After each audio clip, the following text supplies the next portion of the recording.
Vamos lá, jogos de volta das oitavas de final da Copa do Brasil 2023.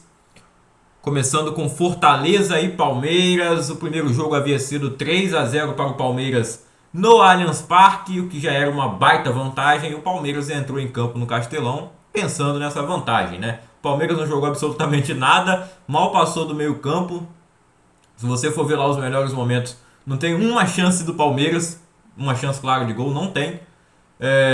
E o Fortaleza tentou, dentro das suas limitações, né? É um time bom, bem organizado, só que o Palmeiras é muito superior. E foi para o jogo para se defender, dificultando a vida também do time do Vojvoda, que chegou a finalizar 20 vezes, 7 na direção do gol, nenhuma que fosse tão perigosa, né? O gol saiu quando a bola foi na trave e voltou ali.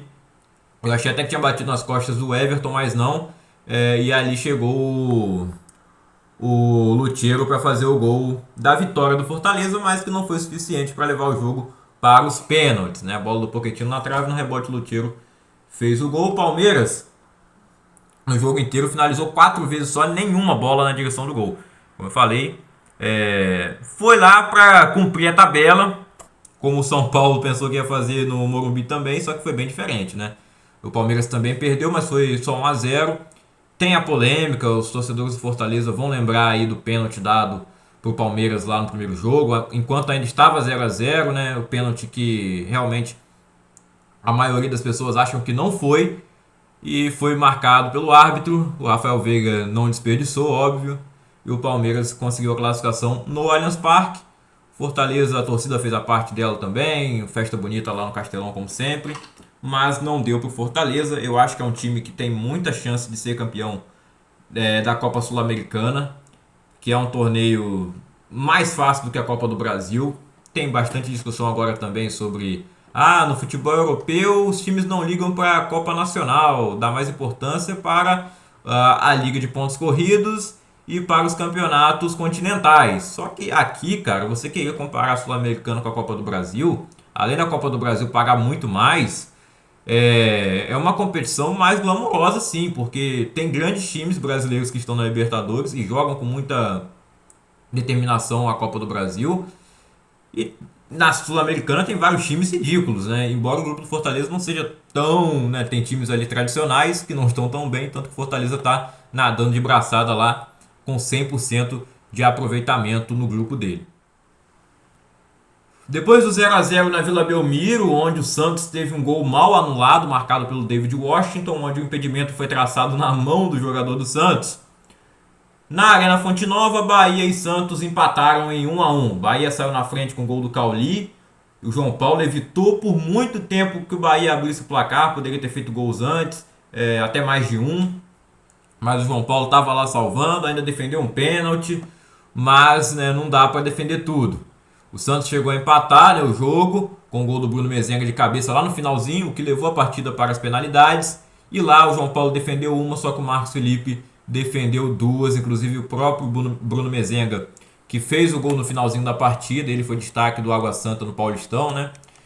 E tá aí jogando no lugar do Marcos Leonardo, que tá com a seleção brasileira sub-20, inclusive está fazendo falta no time do Santos, né? O principal atacante do time. O Bruno Mezenga fez a parte dele durante o jogo, né, lá no finalzinho, mas na disputa de pênaltis não bateu bem e o Marcos Felipe defendeu, sendo o herói da classificação do Bahia. Tô vendo torcedores aí querendo a demissão do português Renato Paiva. Eu acho que o Bahia tem um futebol aí que tá até mais bem definido do que o Santos, esquema de jogo e tal. Conseguiu resultados até fora de casa. Eu acho que o Bahia tá num momento bom, dentro do que eu esperava. Achava que ia ser um time que ia brigar bem mais, ia estar na zona de rebaixamento nesse momento, não está. E o Santos a mesma coisa. Para mim são dois times que surpreendem nesse início, né, nessas 8 primeiras rodadas de Campeonato Brasileiro. E o Bahia está aí nas quartas de final da Copa do Brasil, coisa que ele não conseguiu fazer na Copa do Nordeste, né? Não chegou, não passou da fase de grupos. Foi uma decepção, né?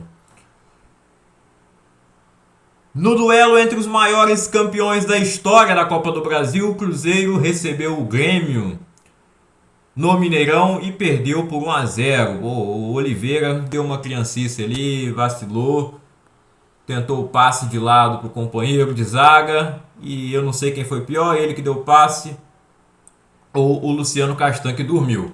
E aí, meu, dormir na frente do Luizito Soares, Não pode, né? Luizito Soares pegou a bola, rolou pro lado, Vila Sante chegou batendo e fez o gol da vitória e da classificação do Grêmio. O Grêmio chegou a fazer mais um gol depois que foi anulado, né? Porque o juiz pegou falta do Cuiabano em cima do Wesley e foi anulado o gol do Biel. Mas tá aí vitória do Grêmio por 1-0. Do Biel não, do Bitelo, desculpa. O Biel é do Bahia, o nome parecido também. O gol do Bitelo foi anulado. E aí, o Grêmio mesmo assim conseguiu a classificação. O Cruzeiro foi atrás. Só que é um time que tem dificuldades, né? Faltam algumas peças. Não é um elenco tão qualificado assim. O Pepa conseguiu ajustar a casa. Apesar de que parece que o Pepa já conhecia muito bem o time, né? Há boatos de que ele já estava acertado com o Cruzeiro desde o início do ano e que estava acompanhando ali o fim de trabalho do Pesolano, que ia sair após o fim do estadual, foi lá para o Valladolid e nesse fim de semana tentará salvar o time do Ronaldo Fenômeno na Espanha do rebaixamento na La Liga. O Grêmio do Renato Gaúcho está nas quartas de final, agora aguarda o sorteio, será o representante gaúcho na Copa do Brasil, né? O único que sobrou, enquanto em Minas também só sobrou um, que não foi o Cruzeiro, né? Perdeu para o Grêmio, e também não foi o Atlético Mineiro. A gente vai falar agora do jogo do Galo. O Atlético Mineiro perdeu para o Corinthians em Itaquera. A segunda vitória de Vanderlei Luxemburgo no comando do Corinthians. Ele pediu 10 jogos, a torcida deu 10 jogos para ele ajustar o time e ele conseguiu. No nono venceu o Fluminense do Fernando Diniz, todo poderoso, que não está num momento tão bom, né? Foi até eliminado agora da Copa do Brasil também. Já vamos falar do Fla-Flu. E depois consegue a classificação contra o Atlético Mineiro na Copa do Brasil, um time também que era superior e que no jogo da ida amassou o Corinthians, só que não matou, né? Você não pode... É aquele ditado. A cobra, você quer matar a cobra, pisa na cabeça, né? Ou você vai matar o vilão, você tem que girar a faca. Não pode só botar a faca e tirar. O Atlético Mineiro não fez isso, perdeu muitas chances de gol no Mineirão. Só o Paulinho faz gol nesse time. É o artilheiro do Galo no ano e na Libertadores então nem se fala, né? E na Copa do Brasil também sendo assim, tanto que só ele fez gol de pênalti na disputa. Nessa partida, no tempo normal, o Galo não marcou gol. Ninguém entendeu por que o técnico Kudê fez as mexidas no time, né? Entrou com o time totalmente descaracterizado, né, pô? O Nathan Silva voltou para a zaga desde o último jogo do fim de semana. E aí tirou o Batalha do meio campo, que pra mim não é um cara que joga bem, tanto que perdeu o pênalti, bateu bizonhamente. Eu acho um jogador bem fraco, não sei porque o Atlético trouxe ele. Nem sei onde ele jogava. Mas tirou principalmente o Hulk. Como que você tira o Hulk de um jogo como esse? O Hulk pipocou, perdeu o pênalti, bateu mal e o Cássio é o Cássio, né? Goleiraço não vai... Se o cara bate bem, às vezes ele pode pegar, imagina se ele bater mal, né? Pênalti mal batido pro goleiro é ótimo. E o Hulk só entrou no segundo tempo. Ele tinha ou não tinha condições de jogar o jogo inteiro? E se não tivesse, eu acho que deveria começar com ele no primeiro tempo. Se precisar sair, sairia depois. Agora, né, o Kudê demorou muito para ter um time titular, na verdade, né? Eu acho que ele ainda não tem, sempre um jogador ou outro sai, nunca repete a escalação completa. E nesse jogo foi demais, né? Num jogo decisivo assim, ele achou que estava ganho porque o Corinthians não jogou nada no Mineirão. Mas será que ele não viu o Corinthians jogar com o Fluminense? Achou que, o jogo em Itaquera, a torcida lá inflama e tal. O Atlético Mineiro, inclusive, 2 anos seguidos que cai para os 2 times maiores torcidas do Brasil, né? O Flamengo no ano passado que teve aquela história do Gabigol, né, provocando, eles vão conhecer o inferno no Maracanã. Dessa vez não teve nenhum jogador do Corinthians falando que ia ter o inferno na Neoquímica Arena. Mas aconteceu, o Galo foi lá e pipocou pro Corinthians em Itaquera. Os jogadores entraram ali, né, desde o momento que tomaram o primeiro gol então, e acabou. Ele estava na cara que o Corinthians ia fazer outro e foi um golaço do Roger Guedes, né? Primeiro foi o Matheus Bidu ali aos 34 minutos do primeiro tempo e o Roger Guedes aos 20 do segundo. Me lembrou um pouco a jogada do gol do Neymar contra o Paraguai, se não me engano. Foi lá em Itaquera, né? Nas eliminatórias da Copa de 2018. Acho que foi em Itaquera, sim. É aquele gol que ele comemora com o mastro, né, do escanteio, fazendo como se fosse uma arma ali, né? Quanto tempo o Kudê aguenta ainda no comando do Galo. Já era para ele ter saído faz tempo, mesmo com o título mineiro, a diretoria queria demiti-lo, mas o Galo, cheio de dívidas, cheio de problema, não quer pagar a multa milionária que tem aí para demitir o Eduardo Cudê. E o Eduardo Cudê também não vai pedir demissão, ele só vai sair se receber a multa, óbvio. E eu acho que ele está querendo receber, né? Parecia que o Galo tinha ali se ajeitado, mas já começou a desandar um pouco de novo, né? Na semana passada venceu na Libertadores o Furacão, mas aí foi no Brasileirão no fim de semana, não foi bem, e agora foi mal de novo. Pior ainda, né? A eliminação aí chega a ser vergonhosa pela atuação que teve o Atlético Mineiro. O Botafogo venceu por 1-0 o Atlético Paranaense. O primeiro jogo havia sido 3-2 para o Furacão lá na Arena da Baixada. O Botafogo tinha aberto o placar, né? Feito 2-0. E aí levou a virada. Dessa vez o Furacão não pôde contar com o Fernandinho, né? Ele sofreu uma lesão e tá fora. Ficou fora do jogo do fim de semana também. Eu achei até que ele tinha sido poupado, mas não. Também não pôde jogar essa partida contra o Botafogo. E o Botafogo saiu vitorioso, gol do Tiquinho Soares, uma bela jogada ali que tem muita influência dele, não só a finalização, né, mas como ele desloca o marcador do Atlético Paranaense, chega para finalizar e fazer o gol. Só que aí é aquele negócio, né, aquela história, o cara que faz gol no tempo normal, na disputa de pênaltis, acaba perdendo. E ele perdeu, acho que ele bateu tão mal assim, não foi tão mal quanto o Hulk, por exemplo, mas o Bento, que estava iluminado, é um goleiraço, né? Pô, o Bento merecia muito uma convocação para a seleção, mas o Ramon desculpa, galera, o Ramon preferiu levar os três de sempre, né? O Alisson, o Ederson e o Everton, mas poderia ter levado o Bento, merecia muito, não por esse jogo agora, né? Mas desde o ano passado que ele está agarrando demais. Na fase anterior, ele foi o herói também da classificação do Furacão, né, contra o CRB. O Atlético tinha perdido o primeiro jogo fora de casa, venceu em casa nos pênaltis também, com o Bento pegando 2. E agora ele pega mais 2 pênaltis, sendo primordial na classificação do Atlético Paranaense, que é um time que sabe muito jogar competições de mata-mata, né? Não é de hoje, ganhou a Copa do Brasil recentemente em 2019. Entra forte aí mais uma disputa, vamos ver quem vai pegar no sorteio, provavelmente vai ser o Flamengo como sempre. E esse ano é ano do Atlético, né? Porque um ano o Flamengo passa, no outro é o Atlético. No último foi o Flamengo, então esse ano é ano do Furacão avançar, pegando o Flamengo na próxima fase, ou na semifinal ou na final. Eu acho que vai acontecer esse confronto de novo. Agora o Botafogo não tinha como disputar as 3 competições, como o Fluminense também não tinha. Agora segue no Campeonato Brasileiro, com vantagem para o Palmeiras de 5 pontos. Inclusive, tem mais pontos nesse Brasileirão do que o Palmeiras tinha a essa altura do campeonato, né? O Palmeiras tinha 15 pontos, o Botafogo tem 21. Eu não acho impossível o Botafogo ganhar o Brasileirão. Claro que a Sul-Americana seria teoricamente mais fácil, né? Tá liderando lá o grupo também. Mas eu acho que o Botafogo tem um elenco com jogadores que entram e jogam bem. Não são jogadores muito renomados, eu sempre estou falando isso aqui, mas são bons jogadores que estão indo bem no esquema do Luiz Castro. A eliminação aí foi por detalhe, né? Não conseguiram fazer mais gol no tempo normal e nos pênaltis esbarraram no Bento, né? Que até teve uma zoeira ali, uma provocação com a torcida do Botafogo, que soltou fogos ali na frente do hotel do Atlético Paranaense na noite anterior, né? Aquela coisa tradicional do futebol brasileiro, sul-americano na verdade. E o Bento disse que tinha que comprar foguetes mais fortes, né? Que não atrapalhou nada. E legal ali, a torcida também respondeu na boa, dizendo que ele merecia ir para a seleção, né? O goleiro Lucas Perry também foi muito bem, do Botafogo, também fazendo um grande ano, mas é isso. E o Internacional, hein, gente? O Internacional foi eliminado, perdeu o primeiro jogo por 2-0 na Arena Independência em Minas Gerais, 2 gols de pênalti do Aloysio Boi Bandido, e o Inter foi e levou o jogo para onde o América gosta, para os pênaltis. Venceu a partida por 3-1, fez o 3-0, que era suficiente para classificar no tempo normal, e tomou o gol do Juninho depois, né? O Nico Hernandes, o zagueiro, o Igor Gomes e o Pedro Henrique fez o gol de pênalti no finalzinho do primeiro tempo, né? Os três gols do Inter foram no primeiro tempo. Teve a oportunidade de fazer mais, sim.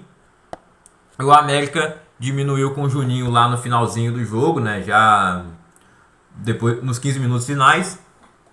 Gol de cabeça, uma jogada ali de cruzamento. Não foi uma bola que sobrou e ele fez o gol. O América conseguiu buscar esse empate no placar agregado, né? Ficou 3-3. E na disputa de pênaltis, o América venceu por 5-4 e ninguém perdeu pênalti. Só que o Carlos de Penha, atacante do Internacional, acabou chutando a bola com o pé esquerdo, ele é canhoto, né? Mas a bola bateu no pé direito dele. E aí é considerado 2 toques, o pênalti é anulado. E o América não desperdiçou nenhum, não teve 2 toques e saiu classificado vencendo por 5-4. E isso o América também estava sem o goleiro titular, o Matheus Cavicchioli, né?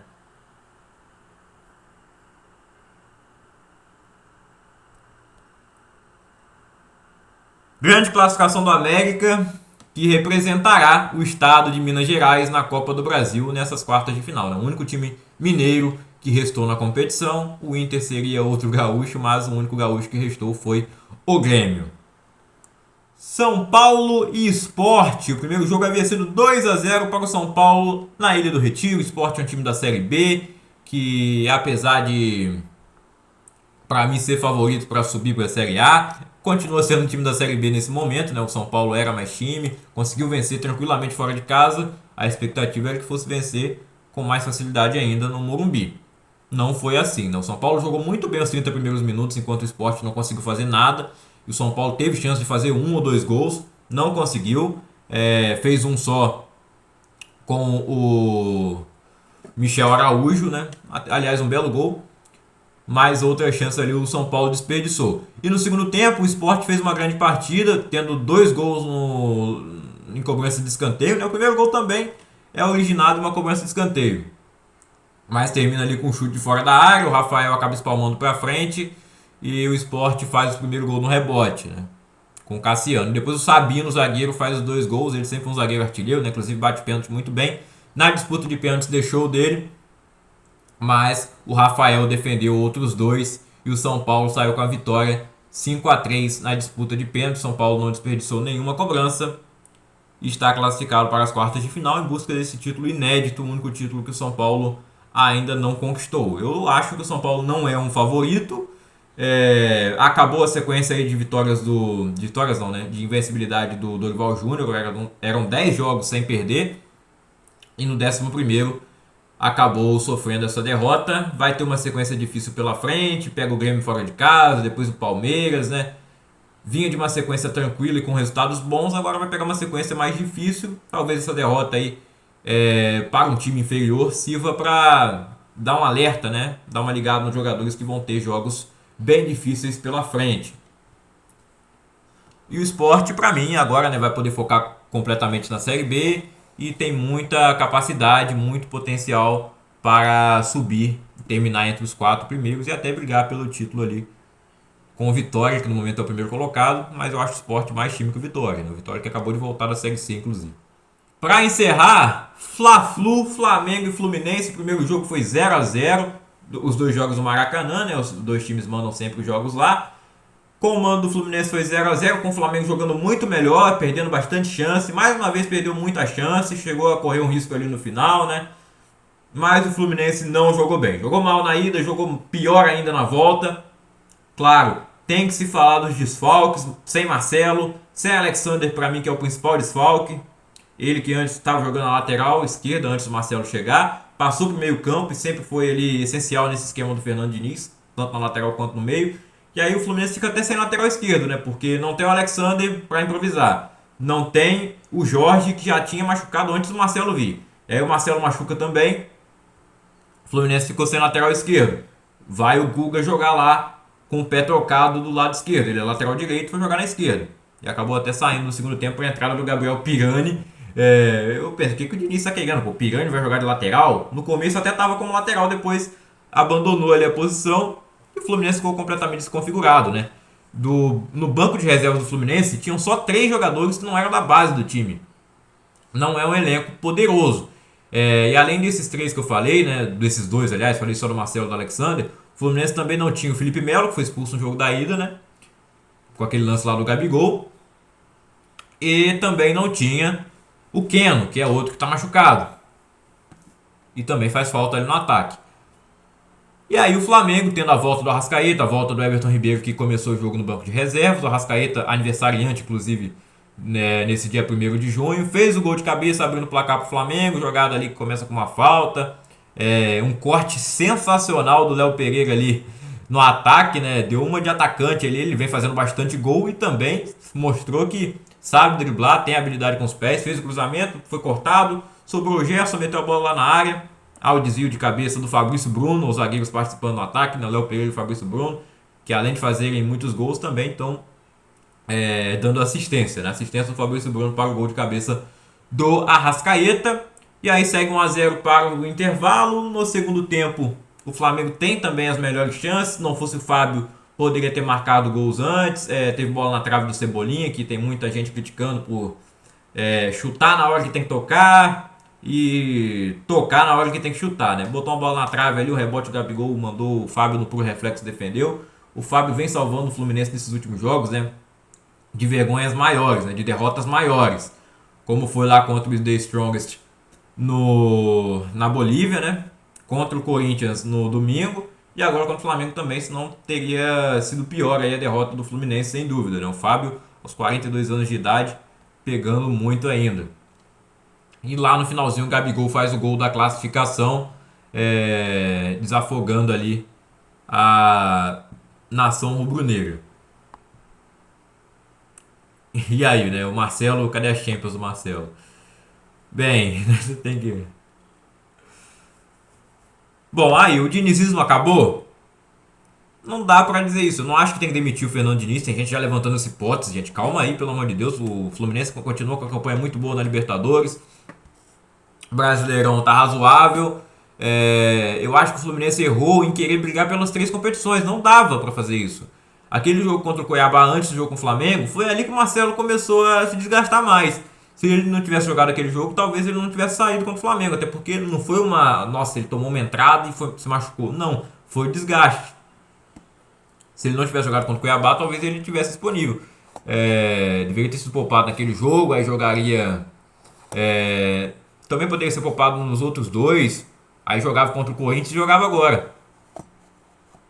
Mas não, quis colocar ele como titular.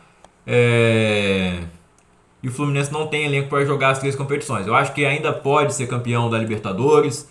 Dá para brigar sim. O time titular é bom. Quem sabe traga mais aí 1 ou 2 reforços para o banco de reservas nessa janela. Não é o fim do mundo, não é. Também vem aquele meme, né, do Fernando Diniz. É um ciclo vicioso de sempre. É o loop infinito. Começa bem, dá esperança para a torcida, encanta todo mundo e no fim das contas perde os títulos. Mas ele conseguiu conquistar o primeiro título dele na carreira com o Fluminense nesse ano, ganhou o Campeonato Carioca. Eu acho que o Fluminense deve manter o Fernando Diniz. E isso só prova que ele não está pronto para ir para a seleção. E fizeram aquela comparação com o Guardiola lá no começo do ano, né? Pelo amor de Deus. Mas no Fluminense ele deve permanecer, né? Eu acho que vai ser um absurdo se a diretoria mandar ele embora agora.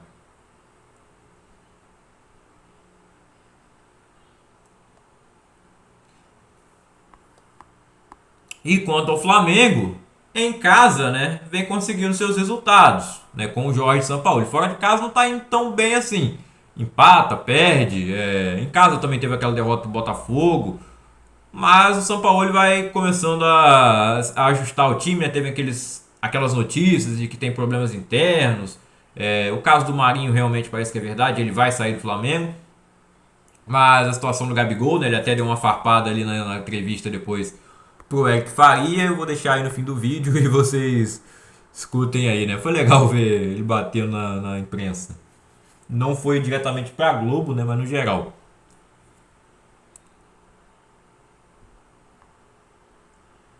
E é isso, agora aguardar o sorteio, né? Próxima terça-feira teremos o sorteio das quartas de final. Com certeza vai ter Flamengo e Atlético Paranaense. Eu vou chutar aqui os jogos, olha. Eu acho que vai ser Flamengo e Atlético Paranaense, São Paulo e Corinthians, Bahia e América. É o melhor jogo. E sobra Palmeiras e Grêmio, né? Isso aí. Eu acho que vão ser esses os jogos das quartas de final. Vamos ver se eu acerto.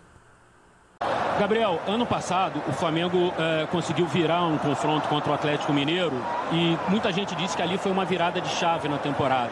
Você acha que chegou esse momento também do Flamengo de repente entrar numa nova era, num novo rumo em 2023? Não concordo.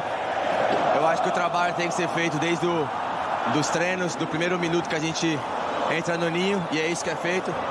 A gente sabe que tem muita gente que fala um monte de merda, desculpa o palavreado, Você falou também, né, sobre algumas coisas que saíram. Então, acho que vocês da imprensa criam umas coisas para a torcida vem para o Maracanã com um pouco de dúvida, um pouco de má intenção com os jogadores.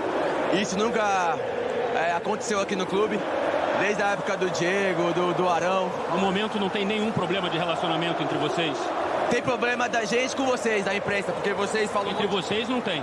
Tem da gente com vocês, da imprensa, porque vocês criam coisas da cabeça do torcedor, e aí começa a se criar um clima ruim para dentro do clube, que os verdadeiros flamenguistas não podem acreditar. O Flamengo sempre é o nosso amor. A gente joga pelo Flamengo, a gente está todos os dias lá para correr pelo Flamengo. E o Flamengo não é Big Brother. Big Brother é quem tem aquelas 24 câmeras de fofoquinhas e tal. O Flamengo não é isso. O Flamengo é o grande time, é o maior do Brasil, onde tem jogadores de futebol atrás do sonho próprio e principalmente do clube. E por que os resultados não estavam acontecendo então? Os resultados estavam acontecendo, só que não é pão, né? Que você coloca a massa e sai na hora. O São Paulo ele tem a característica do Flamengo, tem o DNA do Flamengo, o jeito do Flamengo, e parece que ele está aqui há 5, 6 anos, não? 40 dias. 40 dias, na minha opinião, é pouco.